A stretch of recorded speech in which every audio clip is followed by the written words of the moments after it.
Keeping your students safe is fundamental to the educational process. You have safety plans in place for many potential threats to their well-being: fires, tornadoes, and other natural or man-made disasters. But do you know your school policies regarding a student that is considering suicide? Does your school have a plan to address the suicide death of one of your students? Suicide is the second leading cause of death for our youth and young adults in Kentucky.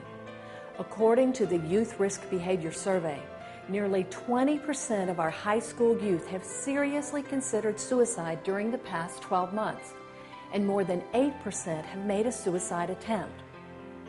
When a student or several students from a school actually die by suicide, it can be catastrophic and seriously impede the educational process for surviving students. I recently spoke with 3 high school principals, school staff members, and others about the devastating impact suicide had on their schools and their lives. One day, Rachel and her sister came in to see me and brought in a stack of MySpace postings and emails with a lot of threats that just had her nervous about being at school. There were several references to "you better watch your back," and "as you're walking here and you're walking there, I'm going to get you." The references had been made about putting her in the morgue, so she was obviously very concerned for her safety, but wanted to be at school. So as the principal, I felt it's my job to make sure you're safe at school. So that's where we embarked upon a plan to make sure from the time she got to school to the time she got on the bus that she was safe. I got the phone call that one of our students had died that night. Certainly the worst call you ever want to get. And then my coach told me that just the first name, said the girl's name was Rachel. And it hit me like a knife through my heart that this was the girl that we'd been working to try and protect. And just a whirl of emotions ran through me, like, is there something else we could have done? Was this our fault? Where did we go wrong? All those questions. The impact that I had, that was left on me and our family, was a gaping hole that I don't think will ever be mended. When Rachel died, it basically, like Mark said, tore a hole in our family. That's such a devastating loss. All the questions started swirling around, like, what do I say? What do I don't say? Do we do a memorial? How do I tell the students? How do I talk to the parents? What do I say to the press?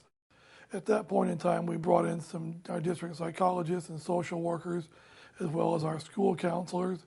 A couple of counselors from within the district that had grief counseling training came in. Students were upset. Those who knew her well were very upset. Those who knew her by association or by being in class with her.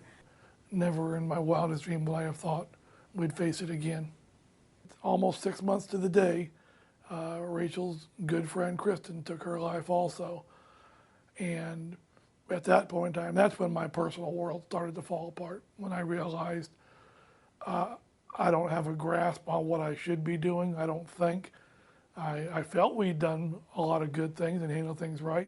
We would be in the office and there would be parents coming in saying, what do we do? What is going on? How would I know? Because my friend didn't know, and that happened to their child. And at that point, we went outside as a mental health professional. We brought in 7 counties, mental health services from Bullitt County to help with us. We brought other people from around the state that had some background in suicide prevention and be able to say, these are some steps you ought to take, this is what you ought to do, you probably don't want to do this, and then went forward with a little bit more of a formalized plan of how to reach students, parents, community. We helped cover classes if needed for teachers that had experience or had relationships with students who work with students, or we actually talked with students ourselves, providing support in that, since we had, I have counseling background, I have a school counseling degree. We set up a mentoring buddy system after our first suicide. We focused on the close group of friends surrounding Rachel. After the second suicide, we realized that its tentacles were further out into the school, into the community. I think the staff really just tried to wrap their arms around the students and tried to be there, be a support for them. Of course, at some point, they've got to take care of themselves too. For my faculty, we brought in training for QPR, for question, persuade, and refer, for all of our faculty to be able to identify a student who might be in crisis and be able to ask the difficult question, are you thinking of killing yourself?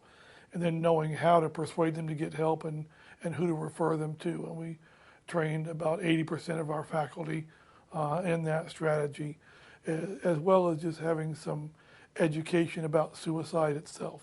Every year, kids go to different schools, and one of our students chose to go to another school in the district. And then 6 months from the date of Kristen's death, she committed suicide as well. This never, ever will be the same for my family, my boys, her brothers, and her friends. Wish I would have seen the warning signs. Wish I could have saved her. It hit me at that time that we had a lot of things in place at our school, but there's 20 other schools just in Bullitt County alone.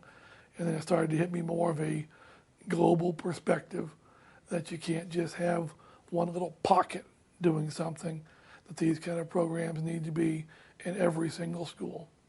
I'd been a principal for a while, had had lots of deaths of students to car accidents, but had never had a suicide before. And it was a very difficult experience because of all the different factors that came into play from the community and within the school. And it was the beginning of what seemed to be a series of suicides in Grant County. It was like they were happening almost every 6 months. You get to wondering, well, was there something that I could have done? What should I have known to have been prepared for this? And then you go through the phase as a principal of wondering, what do I need to do to help my staff to know how to see the signs and how to let us know when things happen? And it's just, you go through a lot of anxiety, a lot of frustration, you cry a lot. You know, in school districts, we have plans for everything. We've got binders on my desk for every safety plan known to mankind. We have soft lockdowns, we have hard lockdowns, we have active shooters in the building, we have angry parents in the building, we got chemical spills, you got plane crashes, you got tornado drills, you got earthquake drills. You know, you practice and drill for everything, but nobody ever talks about what do you do if a student dies, or worse yet, what do you do if you have a student who commits suicide? There just isn't a plan or any training for that. It's just a terrible tragedy. We lost 3 young girls in a 1-year period.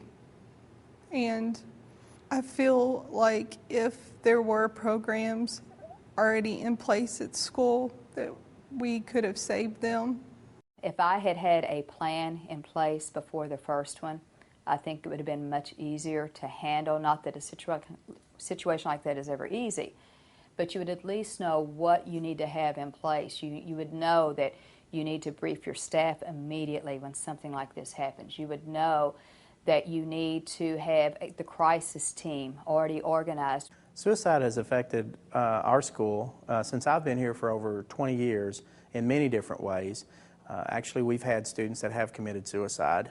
We've had the rumors of students who died that may have committed suicide, and then we've had students who have been dealing with the death of a friend and wondered if it was suicide. I saw students who weren't sure how to react. They went through the stages of grief that we know about, but they also, would come up with questions and not knowing why, and why would someone do that? Why didn't they do something to help prevent it? Why didn't we see the signs? That kind of thing. This isn't something that it really is that difficult to prepare for. It takes several hours to train an administrator, to train your staff, to be able to handle something head on. It's not the matter of having to take 10 or 12 or 15 hours of training. You can do 2 or 3 hours to get people to understand how to deal with it. But it needs to start at the top and be a focus of a district, or at least a school. We're looking at educating people, not just here in the building, but outside. We need every resource. I think it's important for everyone to know it's not a school issue, it's a community issue. I decided I wanted to get QPR into the schools because one of one of the events that led up to that was we had one suicide and several attempts in the high school and graduating year out of that school, and that was a huge. It impacted our community just greatly, and you have to start educating people on how to slow it down, how to stop it, how to prevent it, and that's part of, and it starts in the school system. It starts with the kids. The Signs of Suicide program for middle and high school youth is an evidence-based program. It combines education and awareness of depression and suicidal thinking, teaching students the importance of telling a trusted adult when they feel that a friend might be in crisis. And it includes some basic screening components. Research shows that this program changes student behavior. Implementing the Signs of Suicide program dramatically increases help seeking and reduces suicide attempts. The main teaching tool is a video which provides scenarios of positive ways for students to respond to a friend in crisis. This is a gatekeeper's one step to helping these kids help each other when it comes to identifying whether or not their friend is in trouble. Students most definitely need to be trained on how to deal with their friends when they have this sort of situation. Having the SOS program in our schools is huge. The first people that kids talk to are their friends. And so that's the biggest piece is talking to the kids and parents being involved and knowing what's going on with their kids. You have to show them that, hey, this isn't the only way out. This isn't the thing to do. You know, there are other ways to help with your problems.